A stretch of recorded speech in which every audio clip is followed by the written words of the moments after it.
mga taong may kapangyarihan, pero hindi laging tama ang ginagawa. Minsan ang boses ng katotohanan natatalo ng ingay ng posisyon. At nakikita ko ang mundo minsan nabaliktad ang hustisya.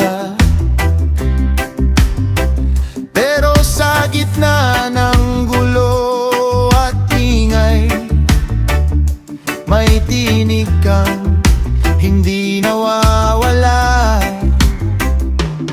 Hindi pala authority ang sukatan, kundi kung paano gamitin ang hawak.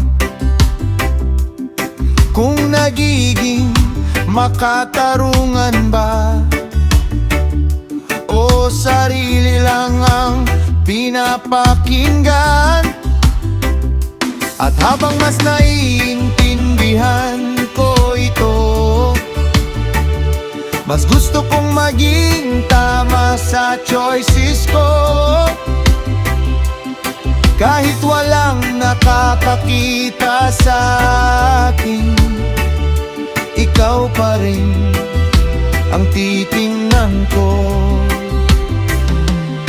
Kapag truth mo ang gabay ng puso ko, hindi ako madaling maligaw.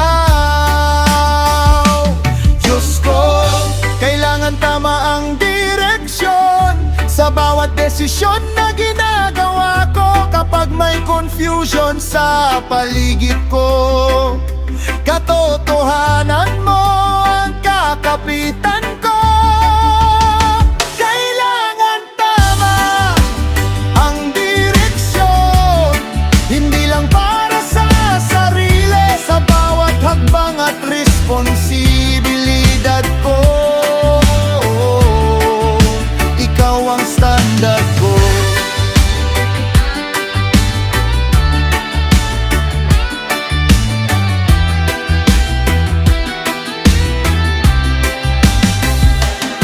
Hindi lang leaders ang tinatawag dito,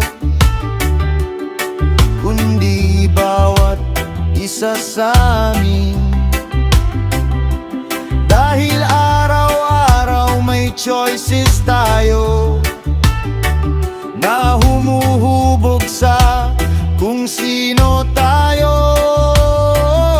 Kaya gusto kong maging honest kahit walang nakakakita, dahil alam kong mas mahalaga ang tama kaysa convenient.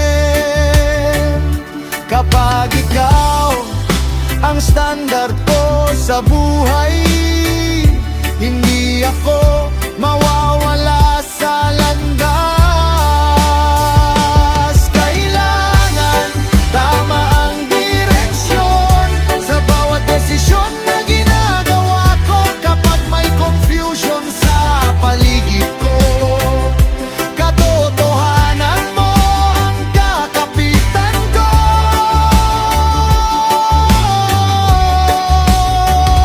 Ayoko nang sumunod sa mali, ayoko nang magpakain sa kasinungalingan. Gusto kong mabuhay sa katotohanan, kahit hindi ito lahing madali.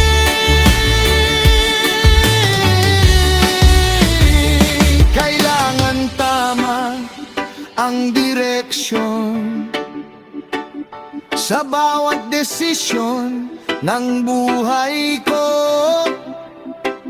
Sa lupaing ng gulo at maingay, ikaw ang magpapatino sa akin. Kapag katotohanan ng gabay, May kapayapaan sa gitna ng gulo.